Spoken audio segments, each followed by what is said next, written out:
Bienvenidos a la Feria Internacional del Libro de Venezuela, Filben 2022, caramba, me fui a los años de los inicios de la pandemia.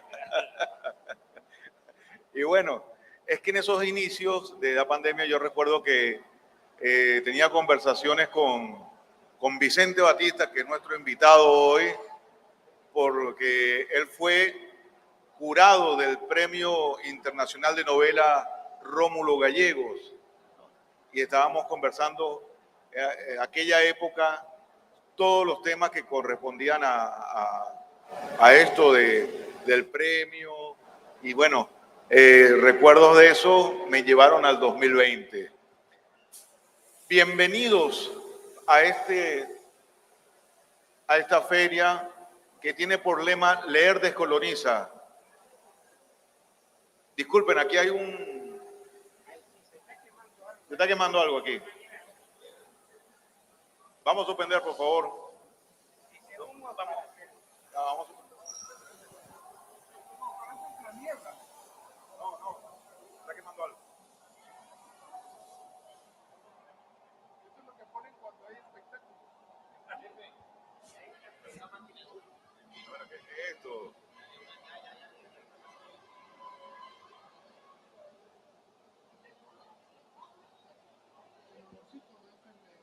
Bueno, el libro que vamos a hablar de Vicente no tiene nada que ver con humo, aunque sí, ¿no? ¿Qué es esto? Ahora puedes preparar algo que se caigan cosas sin herir a nadie, como esto. ¿Sí? Sigue corriendo la transmisión. Muy bien, bueno. Como verán, tenemos efectos especiales. Esto no se había visto en una presentación de libro, ¿verdad? Es la primera vez que vemos una presentación de libro. Fuegos artificiales, humo. Caramba, te recibimos con mucho calor y mucho humo. Eso me preocupa, que no se apaga. Bueno. Yo digo para los que están desecados. No, es lo que quedó abajo. Es lo que quedó abajo. Muy bien. Bueno, estamos en plena acción. Vicente Batista, escritor argentino, ha ganado el premio Planeta en Argentina por un libro que se llama Sucesos Argentinos. Sucesos Argentinos en una época fue una revista, un periódico. Hola, ¿se escucha? Sí. Sucesos Argentinos fue un noticiero. Un noticiero. Un noticiero cinematográfico, aquellos que te daban las noticias, que se llama Sucesos Argentinos, y recuerdo, para que sea bien argentino, se abría con un jinete, un gaucho se ve que era, y hacía así el caballo, así lo levantaba así, decía Sucesos Argentinos. Y a partir de ahí venía todo. Sucesos Argentinos fue una novela que marcó un momento en la literatura argentina, que con ese premio, bueno, ya Vicente tenía ya unos libros anteriores, fue premio Casa de la América primero. Bueno, ya que hablamos de los premios, no, ya vamos. No, y después tuve así importante el Municipal de Literatura, que es un premio importante. Es un premio importante, ya de alguna manera hace que la vida sea un poco más tranquila. Sí, importante porque te asignan digamos... Un estipendio. Sí, mensual de por vida, y como yo estoy tardando en morirme, la municipalidad me tiene que seguir pagando, y bueno, eso me permite sobrevivir. Con Vicente tenemos 2 libros en la colección de Monte Ávila Editores, en la colección Continentes. El primero que publicamos fue Gutiérrez a secas, ¿no? Este es un libro que ya ha tenido 2 ediciones en Monte Ávila. Agotada la primera, se resolvió hacer una segunda edición. Un libro que trató un tema que hoy por hoy sigue siendo digamos, parte de nuestra vida, que es el tema de lo tecnológico, ¿no? Pero más allá de eso, de lo tecnológico, del primer manejo de los chats. De hecho, los millennials, si leen este libro, se van a encontrar cómo fueron los primeros chats. Claro, es una cosa divertida esa porque cuando yo escribí ese capítulo, además, todavía no existía WhatsApp ni nada de esa historia, se chateaba. Entonces el capítulo empieza algo así, bueno, aquellos que conozcan esta metodología, no es necesario que lean este capítulo, ¿no? Porque van a leer algo que ya conocen. Pero para aquellos que no conocen, le da las claves para hacer, para la comunicación es así y así, y para hacer todavía no se conocían como los memes, los iconos, esos emoticones. Entonces decía, pero para hacer una sonrisa, y daba la gráfica de cómo hacer con una sonrisa. Y bueno, iba contando eso también les advertía, cosa que sigo pensando, que en la novela el personaje chatea con una muchacha de España, de Sevilla creo que es, y se mandan fotos y todo lo demás, pero él dice que eso puede ser una severa, me parece un jubilado de 80 años que le manda la foto de la nieta y se hace pasar por esa muchacha, y desde acá se juega toda la fantasía de que está charlando o enamorando a una muchacha de 20 y pico de años y no está hablando con el abuelo de esa muchacha. Eso, claro, se puede mentir. De hecho, siempre se miente, la literatura es mentira de todas maneras, pero de esa manera, con estos mecanismos, se puede mentir. Bueno, seguí que yo soy hecha. Tú te sabes la historia. Sí. No, además, esa es una de las partes de la historia de Gutiérrez Aseca. La verdad es que cometer un error en digital o en la vida se te cierran muchas puertas, y eso más o menos es lo que sucede en esta obra, que donde hay persecuciones, donde hay misterio, donde hay intriga. No vamos a hacer spoiler, por lo tanto lo invitamos más bien a que lean la novela. Pero la novela que nos trae hoy también es una edición, es uno de sus libros porque Vicente estuvo en el exilio. Él vivió en Barcelona, España. Barcelona y Canarias. Y Canarias. Y Canarias, sí. Con Canarias logró resolver un libro también, porque donde él vive siempre resuelve un libro. Siroco, sí. Que en Canarias, Siroco, el viento Siroco, en Canarias se llama Calima. Calima. Aquí y hay una anécdota muy divertida. Yo estaba charlando había viajado a Barcelona y estaba charlando con un escritor que lamentablemente se murió, gran amigo, Juan Martini, y yo pensaba ponerle de título a Siroco un título que era De olvido y siempre gris, ¿no?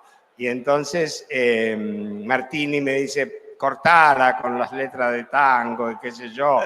Y digo, bueno, claro, porque todo exiliado ponía una letra de tango ahí para que llore la multitud. Y entonces dije, ponele Siroco. Ya me gusta cómo suena, pero el Siroco es un viento, claro, pero es un viento que entra en Canarias, que le dicen Calima. Así que le puse Siroco, le digo, lo que pasa es que Siroco no está nombrado a lo largo de toda la novela, pero igual entra perfectamente porque le puse una cápite explicando, de un inglés explicando lo que era el Siroco. Después hubo una película de Humphrey Bogart que se llamó Siroco, se ve que a partir de mi fama Humphrey Bogart. Exacto. Y en Barcelona escribió el libro de todos los engaños. Además, aquí hay una referencia entre este libro, porque tiene mucho que ver el editor, cómo trabaja un editor con un escritor. Claro. Y que al final después termina en Gutiérrez Acecas, la dedicatoria, ¿no? Sí. Que le dedica a su editor, si mal no recuerdo, es No, Jorge Gutiérrez, Jordi Estrada. Jordi Estrada. Amigo del alma, que la gente se muere así, tiene esa mala costumbre, que se murió también, pero siempre, bueno, y le dediqué el libro a él porque lo quise mucho y me enseñó mucho. El libro de todos los engaños, y ya para cerrar aquí con Vicente, tiene ese don de quiénes son engañados y además quiénes son los que leen los libros, ¿no? ¿De qué? ¿Quiénes son los que leen los libros? Ah, sí. Entonces, muchas veces, y eso es una de las gracias que tiene, además se nota mucho el humor, el humor muy porteño, el humor de Vicente. O sea, cuando uno lee a Vicente, toda su obra, siempre hay el guiño del humor, el guiño del habla del porteño, además. Claro. Y eso hace que tiene la gracia, esa gracia que hace que todos sus libros sean leídos y por eso es que se agotan. Y yo le digo que, bueno, no pierdan la oportunidad en la Feria Internacional del Libro. Van a tener aquí los libros de Vicente Batista, el libro de todos los engaños. Vamos a ver quién se engaña con qué y quién se engaña cómo. Porque el libro de todos los engaños tiene el perfecto guiño. Sí. El perfecto guiño al lector, ¿no? Todos hablamos del libro, los libros, la Biblia. ¿No? Bueno, de ahí viene. De ahí viene, ¿no? Por eso no voy a hacer spoiler. No, el tema es mi primera novela. Yo empecé y sigo escribiendo cuentos. Para mí el cuento es el género más cercano a la poesía, por lo que Poe hablaba del cuento, ¿no? Es decir, quiero mucho los cuentos, pero eso no me hace que los engañe y me meta a escribir novelas. Lo cierto es que yo, y ustedes que van a leer el libro lo van a encontrar eso, yo provengo de una familia muy especial. Yo nací en el barrio de La Boca. El barrio de La Boca es un barrio portuario, un barrio de inmigrantes italianos, ¿verdad? Ahí se inició Boca Juniors, en una plaza que estaba a una manzana, a una cuadra del conventillo, porque nací en un conventillo. El conventillo están esas viviendas de zinc, que corrían peligro de quemarse, de hecho se quemaban a cada rato. Y mi padre era carpintero, yo no era Jesús, mi padre era carpintero y mi madre hacía sus cosas.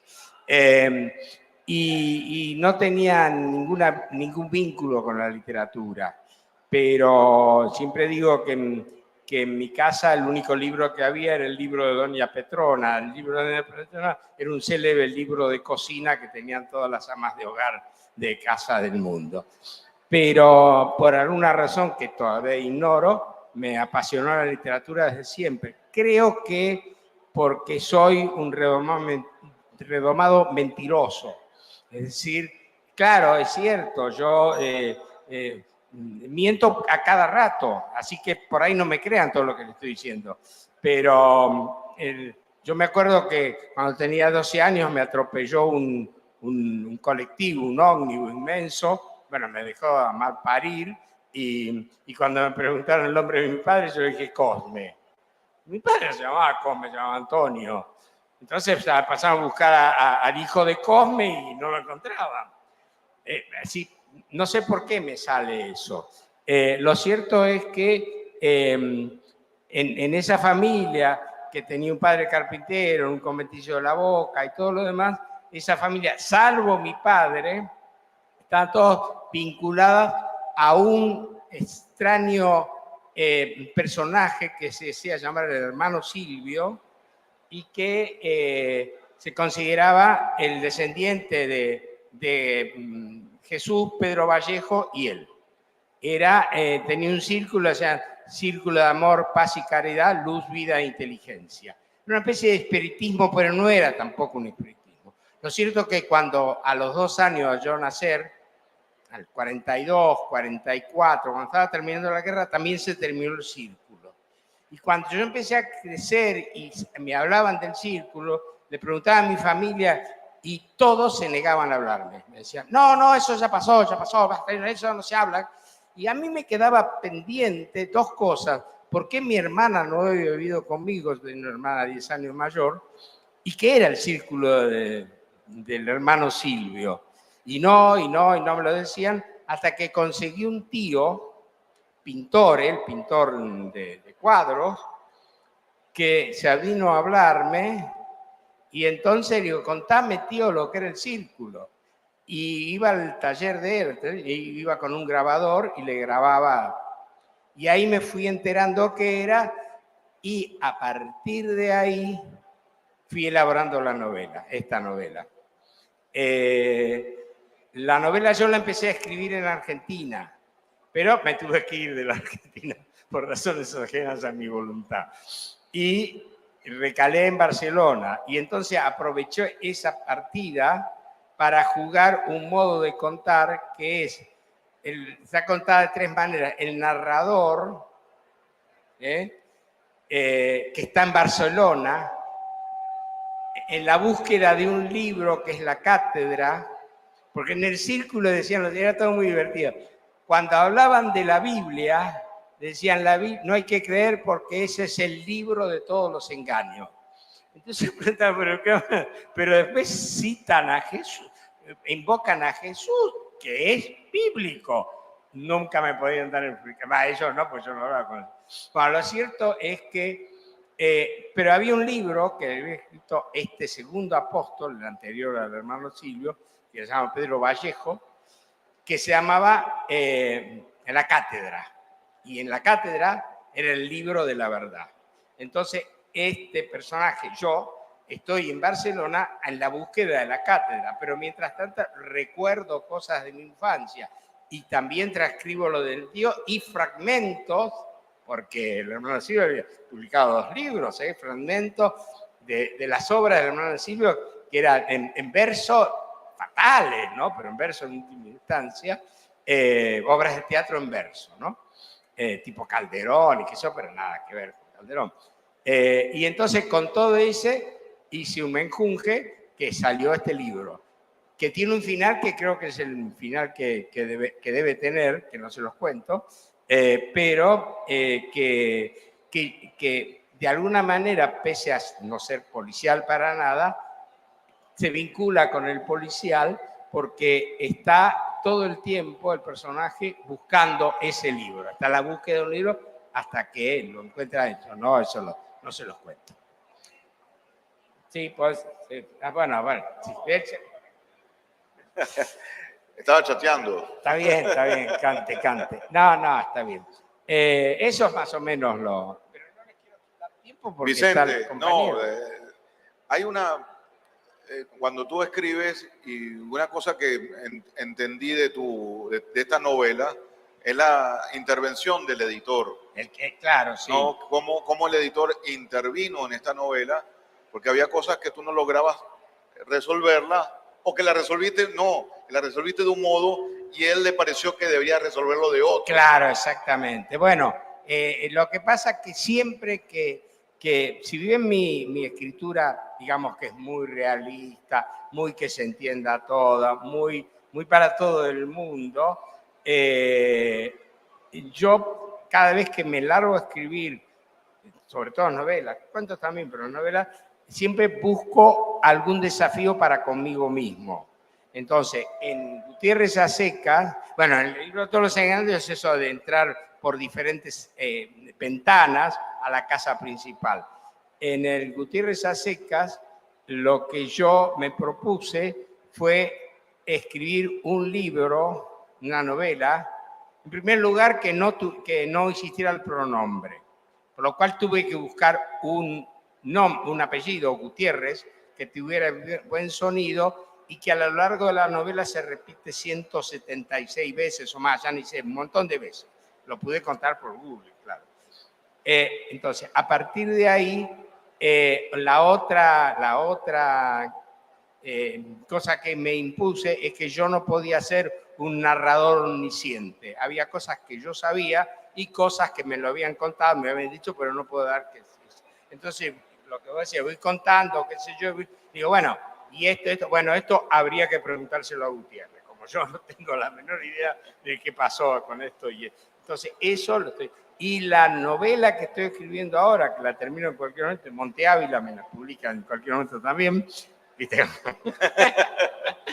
Que se llama Las puertas de la noche. Es una novela, digamos, distópica, fruto de la pandemia, y que ahí sí lo que me impongo es que el narrador no puede entrar en la cabeza de ningún personaje. Si bien hay un personaje que lleva la novela, que es Octavio, no puede saber pensar ni lo que está pensando. Entonces, me cuesta muchísimo, pero va saliendo, porque, bueno, habrá que suponer que Octavio en este momento dijo tal cosa, o por el gesto que hizo, entendemos que, es decir, pero nunca nada más que eso, yo no puedo meterme en el pensamiento, puedo contar las acciones y a partir de esas acciones, yo como narrador, suponer que pasó tal cosa, pero no asegurar que el personaje hizo eso. Es decir, yo me desentiendo, dejo de ser Dios y soy un ser humano como decía. Bueno, y de Argentina, que donde es Vicente Batista, nos vamos a Guatemala. Ah, claro, sí, sí, no, en Argentina no escribí ninguna novela en Guatemala. Pero puedo hacerlo. No somos tan distópicos aquí. De aquí nos vamos a Guatemala con Rafael Cuevas Molina. Rafael es filósofo, sociólogo, historiador, novelista, cuentista, poeta también. Ah, bueno, gente seria. Exacto. Pintor, un extraordinario pintor. También, también sí, pintor. Digamos que sos un hombre del Renacimiento. Buen esposo. ¿Cómo? Buen esposo. Buen esposo. Amante padre. Buen esposo, ya. Está bien. Rafael fue nominado en 2021 al Premio Nacional de Novela Miguel Ángel Asturias en 2021 y lo ganó. La verdad es que él ya tenía una obra consolidada, venía ya de una docena de libros y se la dedican a un libro en específico por el año, pero es por tu obra que... Sí, es el Premio Nacional de Literatura. De no literatura. Solamente de novela. Y no, se da en general por toda la obra, incluso no solamente la obra literaria, y se da una sola vez en la vida. Entonces, ese es el premio, esa es la característica del Premio Nacional de Literatura de Guatemala. Una sola vez en la vida. Sí, porque en otros lugares, por ejemplo, en el país en donde yo vivo, en Costa Rica, el Premio Nacional de Literatura uno lo puede ganar varias veces y se da en función de un trabajo en especial. Pero en este caso tiene otro significado y es que se valora tu trabajo literario, ya sea en ensayo, novela, cuento, poesía, y bueno, el jurado decide a quién se lo da cada año. Y lleva el nombre de Miguel Ángel Asturias, que como seguramente muchos de ustedes sabrán aquí, es Premio Nacional de Literatura, perdón, Premio Nobel de Literatura. Premio Nobel, sí. Premio Nobel de Literatura en 1967 y por lo tanto una de las figuras cumbres de la literatura guatemalteca y centroamericana, digamos, latinoamericana. Cuéntanos de tu obra Muy literaria que tiene una vertiente, pero se baja por diferentes lados también, Sí, ¿no? sí, yo diría que yo soy fundamentalmente un narrador que me he expresado especialmente en la novela. Entonces tengo aquí varias novelas que son las últimas que he publicado en los últimos años que tratan sobre esta región tan desconocida que es Centroamérica. Y digo Centroamérica porque cuando nos conocimos con Vicente, que para mí es un enorme gusto poder estar aquí con él, un verdadero laureado dentro de la literatura. Vicente le pasa lo que a la mayoría de la gente, no sabe si yo vivo en Costa Rica o en Puerto Rico, ¿verdad? Claro, usualmente eso le sucede a gente que está en Europa, en el sur, pero yo estoy casi seguro que aquí en Venezuela hay mucha gente que también se confunde.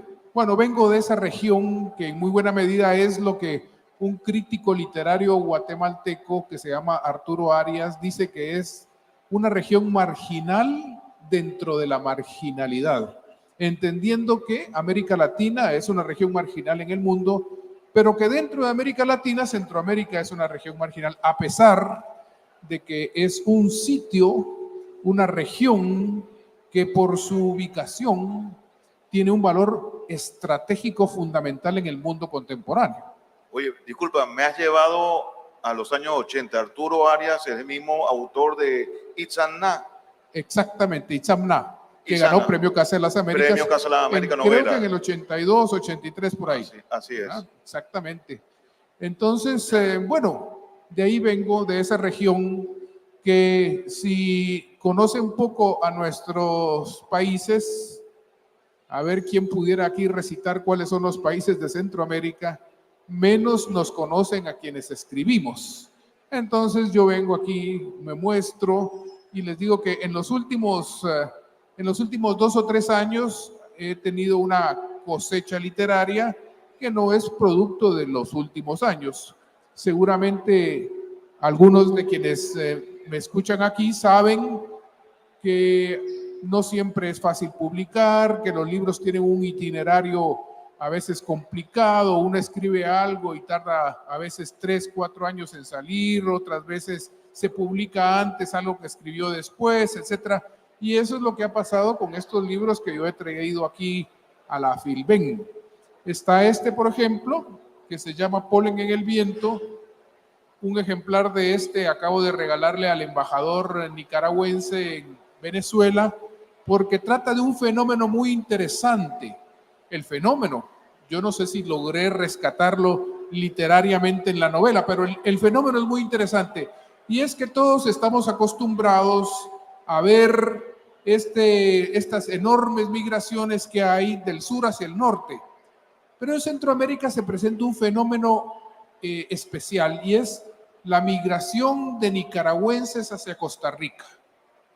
Incluso cuando se hacen las encuestas de preferencia de migración entre los nicaragüenses, a veces aparece Costa Rica en primer lugar de preferencia para migrar. Es un lugar más cerca, en donde hay menos riesgos para irse, en donde existe una cierta familiaridad de identidad, etcétera, etcétera, etcétera. A tal punto que en Costa Rica tal vez alrededor, no se sabe muy bien, del 10% de la población es nicaragüense. Sin embargo, bueno, imagínense ustedes que, y eso ustedes están muy acostumbrados ahora, que los nicaragüenses sufren de discriminación muy fuerte en Costa Rica. Sin embargo, dentro de la literatura costarricense es un tema que no se trata. Es un tema que no se trata. Y este que está aquí, Polen en el viento, es una novela que yo escribí siendo guatemalteco, siendo de alguna forma migrante político en Costa Rica, y que por lo tanto hace que yo me sienta de alguna forma emparentado con lo que esta gente vive y siente. Además, yo soy profesor en una maestría en estudios latinoamericanos en donde tengo estudiantes de muchas partes, entre otras partes de Nicaragua. Y entonces, teniendo ya en mente escribir esta novela, durante varios años conversé con ellos, fui recogiendo testimonios, me hicieron pequeños documentitos, yo mismo con mis propias experiencias, etcétera, etcétera, dio como resultado esta novela que se llama Polen en el viento. Entonces, esa es una de las que traigo. Y hay otras que tienen que ver con mi propia vida personal. Este libro es una de las beneficios, por decirlo de alguna forma, así como a Batista le dieron una subvención de por vida. El premio que me dieron el año pasado en Guatemala traía como regalo la posibilidad de publicarme un libro, y me publicaron este que se llama Clima Subterráneo. Yo lo tenía ahí guardado. Yo soy de alguna forma un disidente político en mi país, por eso vivo en el exilio. Y entonces quise darles este libro que los pone en evidencia, porque es un libro del exilio. Es un libro en el que, por cierto, aparece Caracas en algún momento, y en el que se narran las peripecias de alguien que anda dando vueltas por el mundo, tratando de asentarse, y de pronto llega a un país que es Costa Rica y tiene que, bueno, tiene todas las peripecias que uno pasa en ese centro. Entonces yo les di este libro, lo publicaron en Guatemala un poco retadoramente. Y bueno, por último, hago mención de La Barricada, que hace relación con acontecimientos en Costa Rica, que tiene que ver con un proceso que se está dando en toda América Latina, que es que hay cada vez más desigualdad, más separación entre diferentes grupos sociales, y yo lo llevo al plano de la literatura, abordándolo desde la perspectiva de dos personajes que se encuentran en las antípodas de esa pirámide social, y que de pronto en un movimiento que se dio en Costa Rica a finales del 2020, en un bloqueo de carreteras, se encuentran en una barricada. Entonces de ahí el nombre, La Barricada. Bueno, eso es lo que traje para presentarles en esta oportunidad. Mi presentación iba a ser un poquito más tarde, a las 4 de la tarde. Hemos hecho una linda amistad con Vicente, así que dijimos, juntémonos, conversemos, intercambiemos, y me siento muy a gusto de poder haberlo hecho con él, a quien admiro, y me siento orgulloso de estar aquí. Bueno, para mí, ¿esto funciona? Para mí fue una alegría, o es una alegría, porque todavía he terminado, quédense un rato más. Es una alegría estar compartiendo desde ya con Raúl y con vos este lugar. Así que tu presencia creo que aumentó la gracia del encuentro. Gracias. Hable usted, compañero. Hablo yo. Bueno, la verdad es que tener a dos escritores, novelistas, de diferentes tendencias, ¿no? Porque no todas las tendencias son siempre, van por un mismo cauce, pero sobre todo por las vivencias de cada quien. La vida algunas veces a uno le hace ir por una digamos, por una corriente, y algunos es más rápido y otros es más sosegado, va yendo poco a poco, que muchas veces es un torrente que puede hacerse fuerte. Yo podría decir en el caso de Rafael, porque bueno, hicimos una presentación en la forma del libro, donde él, lo decía Vicente, que es casi que un renacentista, ¿no? Pero la verdad es que todas las historias que cuenta Rafael, las cuenta siempre en diferentes formatos. Te falta el hilo seguramente, el hilo de Twitter, o ya lo hiciste. Te falta el hilo de Twitter, pero lo hace en diferentes formatos. El mismo tema puede ser tratado bien en novela, como en cuento, como en una investigación, como un testimonio, o como pintura, o instalación, o poema. Es decir, siempre está trabajando todas las formas posibles para comunicar un hecho, una idea, un testimonio, y eso es parte de una vida comprometida con un pueblo y con todas las luchas que ha tenido Guatemala durante muchos años.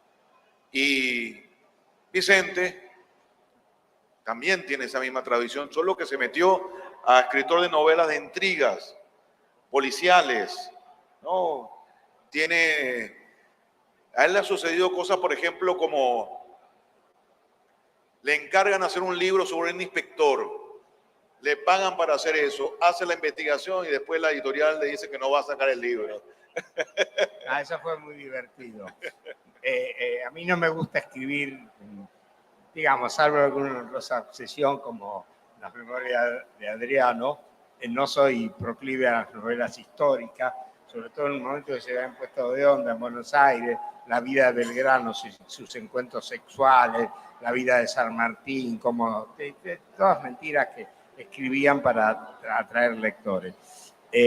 Pero me convocan de Sudamericana, una editorial importante entonces, y ahora la compró Planeta, como pasó con todas las editoriales argentinas, y me dijeron que querían que escribiera un libro sobre el comisario Meneses, que fue un célebre comisario de la policía argentina, muy característico y demás, que había muerto ya obviamente, y entonces yo le dije que bueno, que yo no escribía libros históricos, así que no me interesaba.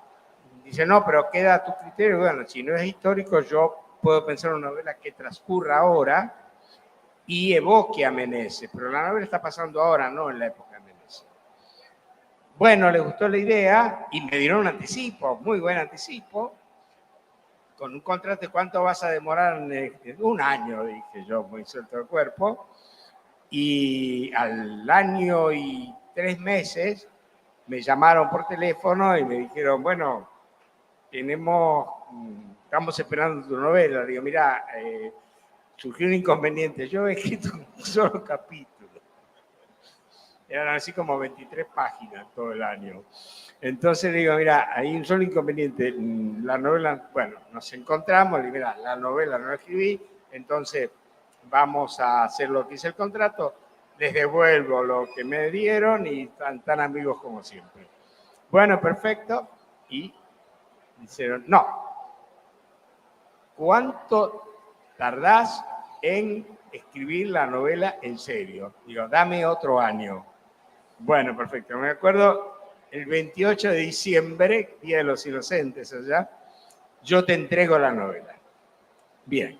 Y efectivamente, el 28 de diciembre le entregué la novela y me dieron otro 55.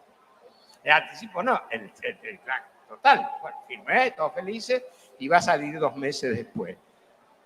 Yo me acuerdo que estaba fuera del país, o por lo menos de mi casa. Cuando llego encuentro un mensaje de la editora, que era una mujer, y me dice, tenemos malas noticias. ¿Qué pasa? Dice, no, que la colección esa se cerró, digamos, dejó de salir esa colección, que era la novela histórica, que ahora no se vende. Desde que con las editoriales lo bajé, y entonces los títulos que estaban contratados no los podemos publicar, no publicar. Y bueno, de acuerdo, no hay problema, pero lo que me pagaron es mío. Sí, eso no se toca. Y los derechos los sigo teniendo. Sí, por supuesto. Bueno, hagan lo que quieran, le digo. A mí hasta ahora nunca me había pagado nadie tanta plata para que escribiese una novela. Después me importa un pepino que la publiquen o no. Yo escribí la novela y me pagaron por eso. Bienvenido. A ver si me llaman otra vez por un plan parecido. Y me quedé con la novela. Se enteró alguien de editores y me dijeron que, bueno, que alguna editorial que se llama el Ateneo, muy grande también, que tiene una cadena de librerías en toda la República, que es la librería Jenny, me llama, quiere, bueno, esa novela que yo tenía, mirá, son borradores, qué sé yo, bueno, me convencen, me dan buena plata también para convencerme, y yo le entrego la novela y se publica. Y yo estaba muy contento porque, no sé cómo pasará acá, pero en la Argentina, cuando sale tu novela, salen muchos libros por mes. Entonces, van a la batea, la exhibición, durante un mes. Al otro mes, si no se convirtió en un bestseller, cosa que rara vez pasa, en el otro mes ya levantan todo eso y ponen las novedades, digamos, la de agosto ponen las novedades de septiembre. Pero claro, yo tengo una ventaja, que por eso publiqué otro libro más con el Ateneo. La ventaja es que como el Ateneo tenía sus librerías en todo el país, sus libros los tenía siempre, todos los días del año en exhibición. Entonces entonces el libro se vendía mucho más y qué sé yo. Pero bueno, eso fue lo que en síntesis, no sé por qué estaba diciendo todo esto, pero no importa. Fue lo que en No, síntesis. porque al final lo que sucede son esas... Ah, claro, porque cuando sí, sí. No, son esas casualidades. Nunca, mira, a mí me pasaron cosas tremendas, no se pongan a llorar, pero yo voy a la feria de Frankfurt con un libro contratado por un editor alemán, que ya ni me acuerdo cómo se llama, pero donde le mandé, me pidió fotos, qué sé yo, todo el libro. La traductora me mandó la traducción al alemán, era un libro de cuentos policiales, que tenía un título, Historias de crímenes en la Argentina, que yo, incluso me pidió, esto es real, me pidió una foto para la tapa, que justo sacan una foto, el fotógrafo saca una foto que decía algo así como vote Cristina, viva Cristina. Le digo, esta. Tipo, no tenía idea de qué Cristina. Bueno, estaba todo contento yo y vi a Frankfurt a la feria. Bueno, porque además iba a estar ese libro en la feria. Y llego, el libro no está. Lo llamo al editor, que hablaba español obviamente, y me dice que no estaba en Frankfurt, sino que estaba en Colonia, una cosa así. Digo, pero tampoco está el libro, va a llegar en cualquier momento. Ah, bueno, perfecto. No llegó nunca. Nunca. Después me enteré porque sí estaba en la feria. La traductora dice, nos jugó una mala pasada, a mí tampoco me pagó y parece que tuvo que fugarse y dejó todo. Y el libro no está nunca. Tengo las pruebas de tapa, todo, el título, todo en alemán, traducido y todo lo demás, pero el libro no se ve nunca. Bueno, no me voy a echar a llorar, punto. La pasé muy bien en Frankfurt y qué sé yo, así que son cosas que pasan. ¿Eso hay que creértelo o es parte de lo mentiroso que decís que sos? Pero esa es toda verdad, doy fe. Bueno, más o menos. Vicente, Vicente, aquí en la Feria Internacional del Libro tenemos una exposición de la policía. De la policía de investigación. Sí, sí. Los investigadores que tienen una exposición de los libros de los detectives. Libros que no como protagonistas, sino como autores. Exactamente, autores. Autores policiales. Detectives que han escrito libros sobre diferentes casos que ellos han estado en curso y hay una exposición de la cual te invitamos a que... No, vamos, pues es que es muy divertido eso porque normalmente...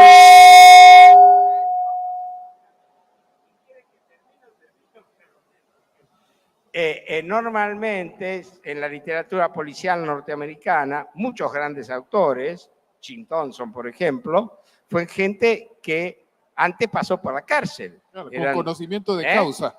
Con conocimiento de causa. Claro, sí, iban presos porque merecían ir presos, pero ya en la cárcel después escribían. Y fueron grandes autores. Jim Thompson es uno de mis admirados, ¿no? Y bueno, pero que policías escriban novelas no es tan frecuente. No es tan así frecuente. que Seguramente tienen un taller o algo así en la cual producen, ¿no? Sí, bueno, la verdad que son ellos mismos han, por su propia iniciativa, han hecho una que otro taller, una que otra actividad literaria, pero le inclina más el tema de científico, de cómo resuelven los casos. Entonces, claro. hay algunos que tienen el tema de develar la corrupción también, en algunos casos. Hay un libro emblemático aquí que se llama Cuatro Crímenes, Cuatro Poderes, que es de Fermín Marmoleón, que se escribió en los años 80, se publicó en los años 80 y del que hay película. Román Chalbot es uno de nuestros cineastas más importantes, vivo inclusive, que se llama Cangrejo, la película. Cangrejo 1, Cangrejo 2. Sí, aquí hay un dicho que en el hecho policial, que el cangrejo como va para atrás, en vez de ir para adelante las cosas... Claro. Va como el cangrejo, cero. va como el cangrejo. No, pero vos sabés que es muy divertido ahora que pienso, la famosa Sûreté, la famosa policía francesa, nació en tiempos de Napoleón, y Napoleón era muy astuto, buscó para dirigir la central de policía, inventaba la policía. En ese momento la policía no existía como entidad.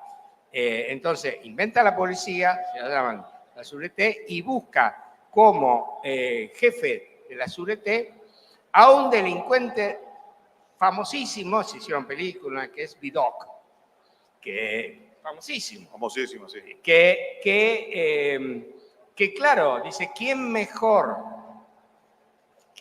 que alguien que conoce a la delincuencia de cabo a rabo va a dirigir un departamento que se ocupe de combatir la delincuencia, si la conoce toda? Bueno, Vidocq aceptó y ahí se fundó la Sûreté. Era una cosa así, pero está bien, a mí me parece perfecto que sea así. Si yo tengo qué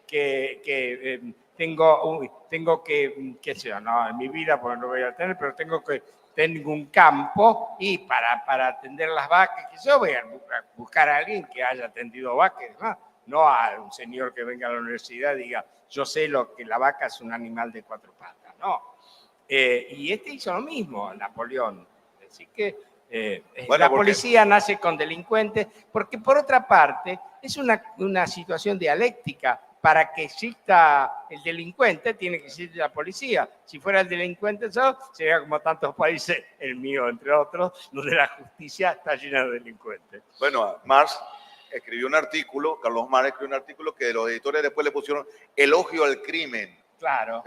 Porque, bueno, el crimen ha generado avances en la ciencia, ¿no? Por ejemplo, lo que falsifican. Entonces, bueno, tienen que mejorar los temas para descubrir las falsificaciones, claro. las cajas fuertes, las cerraduras, las llaves Sí. para entrar. Es decir, generaron todas las leyes, Sí, claro. y eso lo escribe Marx, bien interesante, es un tema que cómo el crimen genera... Claro, es que por lo que dije, es una cosa... Con dialéctica, exactamente.